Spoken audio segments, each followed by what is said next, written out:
حاضرین مسجد سب کو السلام علیکم ورحمۃ اللہ وبرکاتہ۔ نحمده ونصلي ونسلم على رسوله الكريم الحمد لله لوليه والصلاة على نبيه وعلى آله وصحابه المتأدبين بآدابه أما بعد فأعوذ بالله من الشيطان الرجيم بسم الله الرحمن الرحيم سبحان الذي أسرى بعبده ليلا من المسجد الحرام إلى المسجد الأقصى الذي باركنا حوله لنريه من آياتنا إنه هو السميع البصير آمنت بالله صدق الله مولانا العظيم وصدق رسوله النبي الأمين الكريم ونحن على ذلك لمن الشاهدين والشاكرين والحمد لله رب العالمين۔ عجب رنگ پر ہے بہار مدینہ، عجب رنگ پر ہے بہار مدینہ، کہ سب جنتیں ہیں نثار مدینہ، اور ملائک لگاتے ہیں آنکھوں میں اپنی، ملائک لگاتے ہیں آنکھوں میں اپنی، شب و روز خاک مزار مدینہ، شب و روز خاک مزار مدینہ، اور مبارک رہے عندلیب و تمہیں گل، مبارک رہے عندلیب و تمہیں گل، ہمیں گل سے بہتر ہے خار مدینہ، ہمیں گل سے بہتر ہے خار مدینہ، اور بنا آسماں منزل ابن مریم، بنا آسماں منزل ابن مریم، گئے لامکاں تاجدار مدینہ، گئے لامکاں تاجدار مدینہ۔ اور اعلیٰ حضرت امام اہل سنت امام احمد رضا خان فاضل بریلوی رحمۃ اللہ تعالی علیہ فرماتے ہیں، کس نے دیکھا یہ موسیٰ سے پوچھے کوئی، کس کو دیکھا یہ موسیٰ سے پوچھے کوئی، آنکھ والوں کی ہمت پہ لاکھوں سلام۔ حصول برکت کے لیے محبت و عقیدت کے ساتھ دل کی گہرائیوں سے درود و سلام پڑھیں۔ اللہم صلی علی سیدنا شفیعنا نبینا مولانا محمد النبی الامی الحبیب العالی القدر العظیم الجاہ وعلی آلہ وصحبہ وبارک وسلم۔ اللہم انزلہ المقعد المقرب عندک یوم القیامہ۔ الصلاۃ والسلام علیک سیدی یا حبیبی یا رسول اللہ صلی اللہ تعالی علیہ وسلم۔ حاضرین اکرام، اللہ رب العزت کا بے انتہا کرم اور احسان ہے کہ اس نے اپنے فضل و کرم سے ہمیں اور آپ کو اپنے گھر میں اپنی عبادت کے لیے حاضر ہونے کی توفیق رفیق عطا فرمائی۔ دعا کریں کہ اللہ تعالی ہم سب کے کیے جانے والے سجدوں کو اپنی بارگاہ میں شرف قبولیت عطا فرمائے، اور قیامت کے میدان میں بخشش و نجات کا ذریعہ بنائے۔ حاضرین اکرام، آج رجب المرجب کی تاریخ ہے، اور اس مہینے کی 27ویں تاریخ کو ہمارے اور آپ کے پیغمبر حضور پاک صلی اللہ تعالی علیہ وسلم کو اللہ تعالیٰ نے معراج شریف کا شرف عطا فرمایا۔ اللہ تعالیٰ نے اپنے پیارے محبوب صلی اللہ علیہ وسلم کو جو معراج کرائی، اس کے کئی ریزنز ہیں، کئی اس کی وجہیں ہیں۔ پہلی وجہ یہ ہے کہ اللہ تعالیٰ نے قرآن کریم میں یہ ارشاد فرمایا، ان اللہ اشتری من المؤمنین انفسهم واموالهم بان لهم الجنہ۔ بے شک اللہ تعالیٰ نے مومنوں کی جان اور مال کو جنت کے بدلے خرید لیا ہے۔ تو خریدنے والا اللہ تعالیٰ ہے، اور بکنے والا جو مال ہے وہ مومن کی جان اور مال ہے، اور اس کی قیمت جو ہے وہ جنت ہے۔ اور اس کے جو وکیل اعظم ہیں وہ حضور نبی پاک صلی اللہ تعالی علیہ وسلم ہیں، اور وکیل کا کام یہ ہوتا ہے کہ وہ مال کو بھی دیکھے اور اس کی قیمت کو بھی دیکھے۔ تو اللہ تعالیٰ نے اپنے پیارے محبوب سے فرمایا کہ اے میرے محبوب، تم نے مسلمانوں کو دیکھا، ان کی مال و جان کا بھی مشاہدہ کیا، آؤ جنت کو بھی دیکھ لو اور خالق جنت کو بھی دیکھ لو۔ اس لیے اللہ تعالیٰ نے پیارے محبوب صلی اللہ علیہ وسلم کو معراج کا شرف عطا فرمایا۔ دوسری وجہ یہ ہے کہ لوگوں کی، انسانوں کی رشد و ہدایت کے لیے اس دنیا میں جتنے بھی انبیاء اکرام اور رسولان عظام تشریف لائے، سب کا کلمہ یہی تھا، اشہد ان لا الہ الا اللہ وحدہ لا شریک لہ، کہ میں گواہی دیتا ہوں کہ اللہ کے سوا کوئی معبود نہیں، وہ تنہا ہے، اس کا کوئی شریک نہیں۔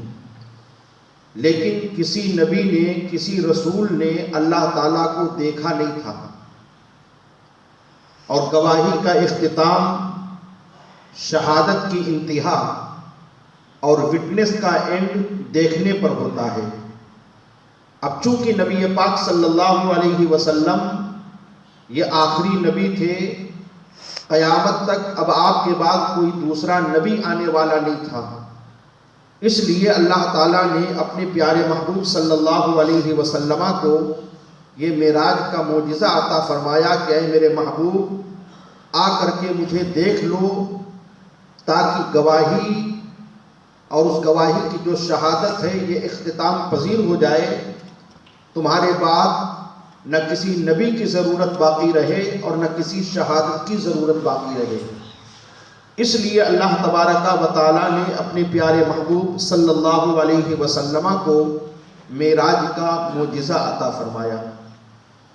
تیسری وجہ یہ ہے کہ اللہ تعالیٰ نے ساری کائنات کو پیدا کیا، زمین و آسمان کو پیدا کیا، تو زمین و آسمان میں ایک لانگ ڈیبیٹ ہوئی، ایک لمبی بحث ہوئی، ایک فصل ہوئی۔ زمین نے کہا کہ اے آسمان، میں تجھ سے افضل ہوں، اس لیے کہ مجھ میں شجر ہیں، حجر ہیں، پہاڑ ہیں، دریا ہیں، نہریں ہیں، چرند و پرند ہیں، رنگ برنگے پھول ہیں، اس لیے اے آسمان میں تجھ سے افضل ہوں۔ آسمان نے کہا کہ اے زمین، مجھ میں چاند ہے، سورج ہے، لوح و قلم ہے، عرش و کرسی ہے، اس لیے میں تجھ سے افضل ہوں۔ زمین نے کہا کہ مجھ پہ بیت المقدس ہے، خانہ کعبہ ہے، جس کی زیارت انبیاء، اولیاء اور تمام مسلمان کرتے ہیں۔ آسمان نے کہا کہ مجھ پہ بیت المعمور ہے، جس کی زیارت فرشتے کرتے ہیں۔ آسمان نے کہا مجھ پہ جنت بھی ہے۔ تب زمین نے سر اٹھا کے کہا کہ اے آسمان سن، اگر تجھ میں جنت ہے تو مالک جنت عرش کی زینت اللہ کے پیارے محبوب صلی اللہ علیہ وسلم تجھ میں آرام فرما ہے۔ یہ سن کر کے آسمان شرمندہ ہو گیا۔ اعلیٰ حضرت امام اہل سنت امام احمد رضا خان فاضل بریلوی رحمۃ اللہ تعالی علیہ فرماتے ہیں، خم ہو گئی پشت فلک استان زمیں سے، خم ہو گئی پشت فلک استان زمیں سے، سن ہم پہ مدینہ ہے وہ رتبہ ہے ہمارا۔ تب آسمان نے اللہ تعالیٰ کی بارگاہ میں عرض کیا کہ اے پروردگار عالم، اپنے پیارے محبوب صلی اللہ علیہ وسلم کو تو آسمانوں پر بلا، تاکہ ان کے قدم رحمت سے ہم شرفیاب ہو جائیں اور زمین کے سامنے ہمیں شرمندہ نہ ہونا پڑے۔ تو اللہ تعالیٰ نے اپنے پیارے محبوب صلی اللہ علیہ وسلم کو معراج کا معجزہ عطا فرمایا کہ نبی پاک صلی اللہ علیہ وسلم آسمانوں سے گزرتے ہوئے لامقام بالائے عرش تشریف لے گئے۔ اور ایک ریزن یہ بھی ہے، درود پاک پڑھیں، اللہم صلی علی سیدنا شفیعنا نبینا مولانا محمد مبارک وسلم، صلو علیہ صلاۃ و سلام علیک سیدی یا حبیبی یا رسول اللہ صلی اللہ تعالی علیہ وسلم۔ ایک ریزن یہ بھی ہے کہ اللہ تبارک و تعالی نے یہ ساری کائنات جو بنائی ہے، یہ مصطفیٰ جان عالم صلی اللہ تعالی علیہ وسلم کے لیے بنائی ہے۔ اللہ تعالیٰ نے قرآن کریم میں یہ ارشاد فرمایا انا اعطینا کل کوثر، اے محبوب ساری خوبیاں میں نے تمہیں عطا کی ہیں۔ اللہ تعالیٰ نے اپنے پیارے محبوب صلی اللہ علیہ وسلم کو معراج اس لیے بھی کرائی تاکہ زمین آسمان یہ ساری کائنات، خدا کی ساری خدائی جو مصطفیٰ جان عالم کے لیے بنی ہے، اس ساری کائنات کا پیدا کرنے والا خالق وہ پروردگار عالم ہے، لیکن اس کا مالک محمد عربی صلی اللہ علیہ وسلم کو اللہ تعالیٰ نے بنا دیا۔ اس لیے اللہ تعالیٰ نے اپنے پیارے محبوب کو معراج کرائی تاکہ جو مالک ہے وہ اپنی ملکیت کو دیکھ لے۔ یاد کریں، یاد رکھیں، نبی پاک صلی اللہ علیہ وسلم کا یہ معراج، یہ سفر، یہ حضور علیہ السلام کا ایک عظیم معجزہ ہے، اور معجزہ اسے کہتے ہیں جو آدمی کی سمجھ سے بالا تر ہو۔ یاد رکھیں، سفر کرنے کے لیے 7 چیزوں کا ہونا ضروری ہے۔ آدمی سفر کرتا ہے تو اس کے 7 مقصد ہوتے ہیں۔ نمبر 1، کس نے سفر کرایا؟ نمبر 2، کس نے سفر کیا؟ نمبر 3، کہاں سے سفر شروع ہوا؟ نمبر 4، سفر کا اینڈ کہاں پہ ہوا؟ سفر دن میں ہوا کہ رات میں ہوا؟ نمبر 6، سفر میں کتنا وقت لگا اور سفر میں کس لیے کیا؟ یہ 7 وجہیں ہوتی ہیں سفر کرنے کی۔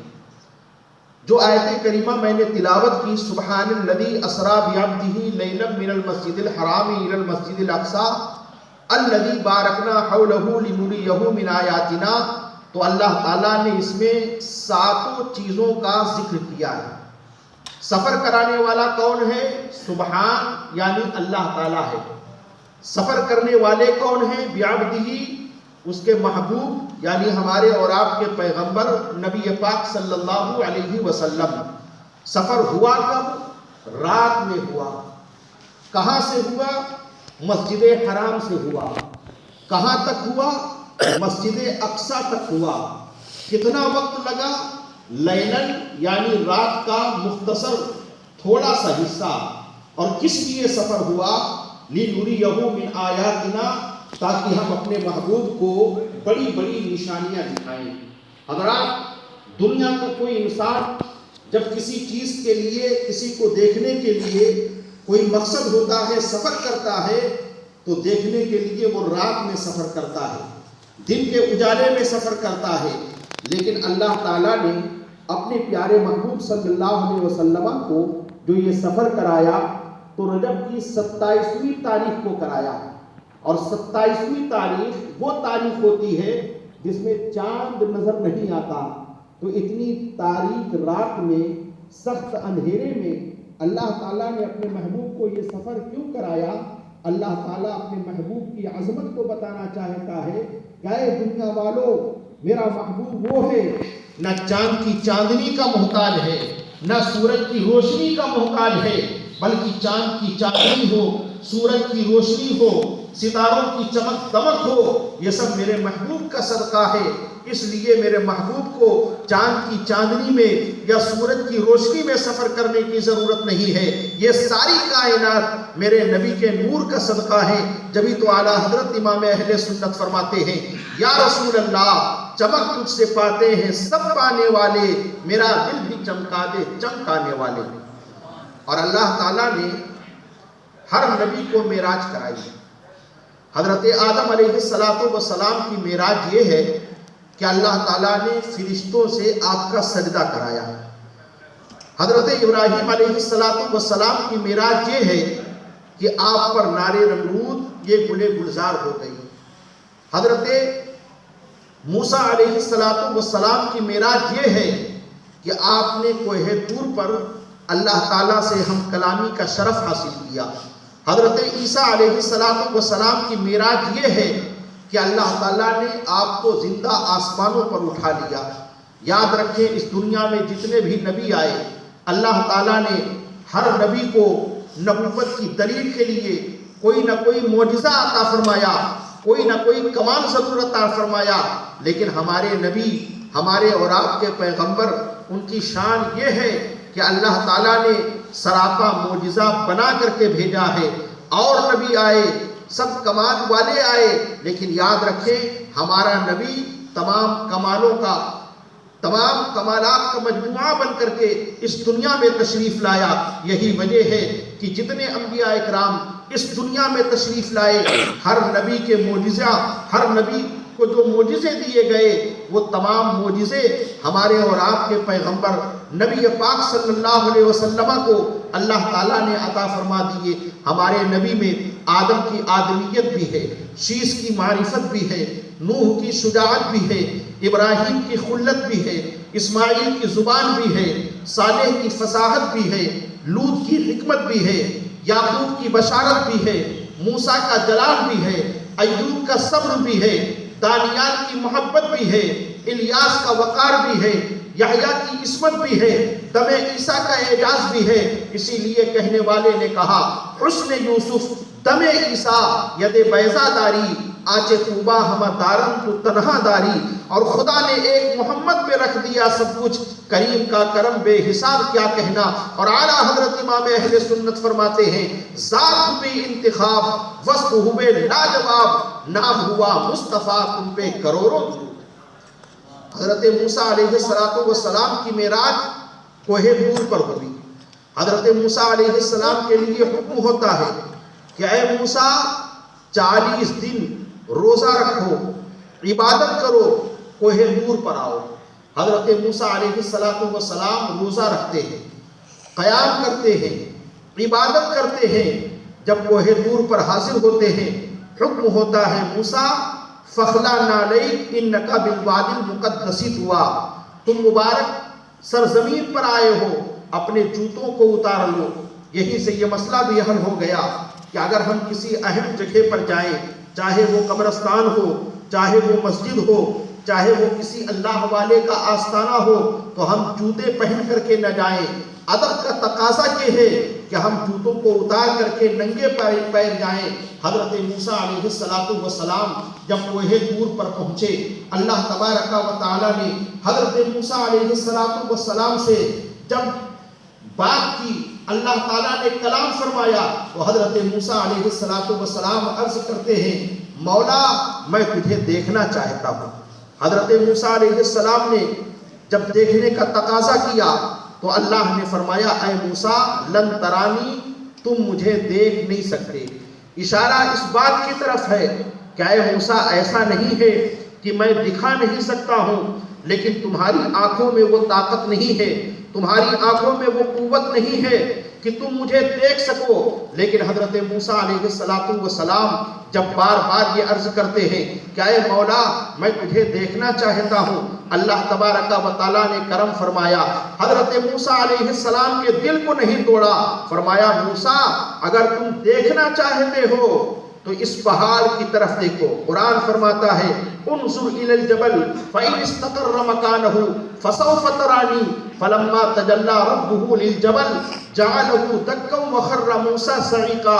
اے موسیٰ اگر تم مجھے دیکھنا چاہتے ہو تو اس پہاڑ کی جانب دیکھو، اگر یہ پہاڑ اپنی جگہ قائم رہا تو تم مجھے دیکھ سکو گے۔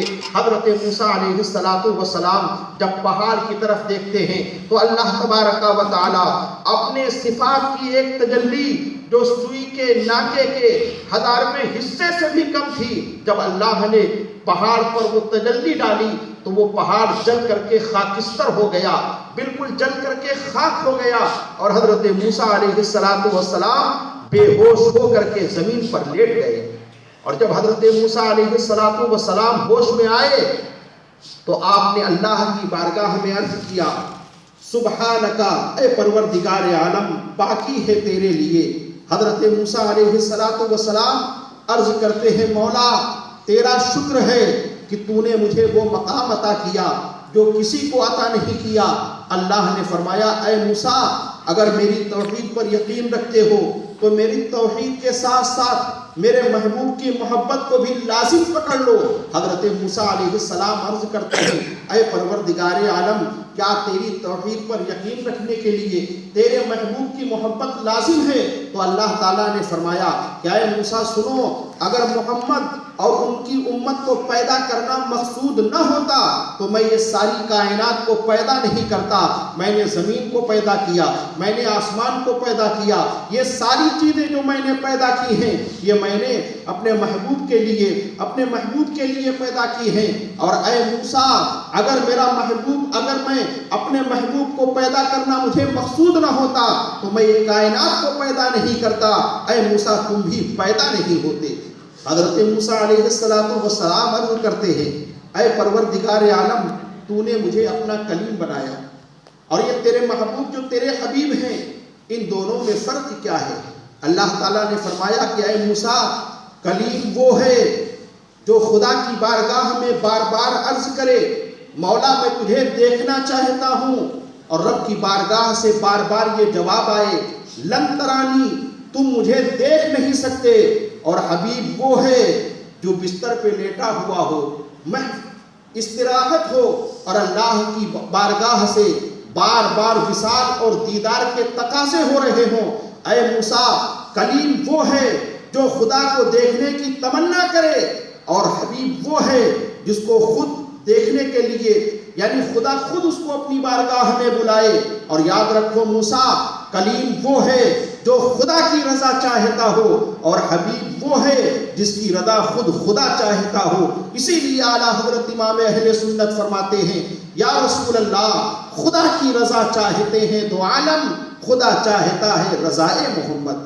اب یہاں پر ایک بات اور میں عرض کروں، حضرت موسیٰ علیہ السلام نے خدا کو نہیں دیکھا۔ خدا کی ذات، جب خدا نے اپنی تجلی ڈالی تو ذات کی تجلی نہیں ڈالی بلکہ صفات کی تجلی سوئی کے ناکے کے 1000ویں حصے سے بھی کم تھی۔ جب پہاڑ پر ڈالی تو وہ پہاڑ جل کر کے خاکستر ہو گیا۔ آج وہ وہی پہاڑ ہے جس کا سرما ہم اپنی آنکھوں میں لگاتے ہیں۔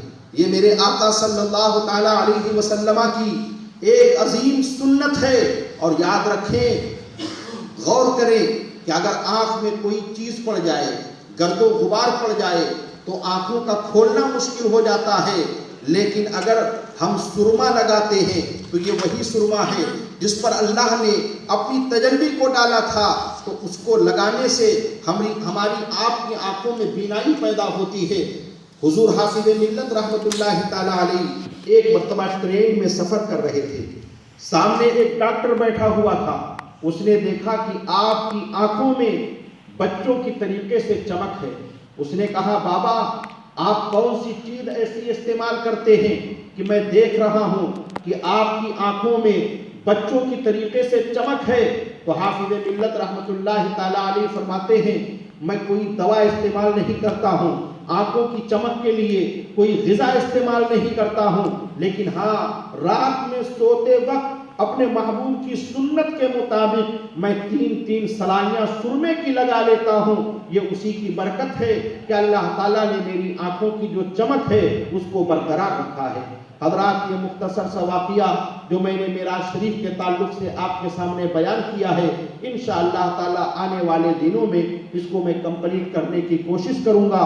دعا کریں کہ اللہ تبارک و تعالی ہم سب کی حاضری کو قبول فرمائے، اور جو اس ملک کو طوفان کی وارننگ مل رہی ہے، اللہ تعالیٰ اس ملک کو سلامتی عطا فرمائے، اس ملک میں رہنے والوں کو امن و سلامتی عطا فرمائے۔ استغفر اللہ ربی من کل ذنب واتوب الیہ، وآخر دعوانا ان الحمد للہ رب العالمین۔ السلام علیکم ورحمۃ اللہ وبرکاتہ۔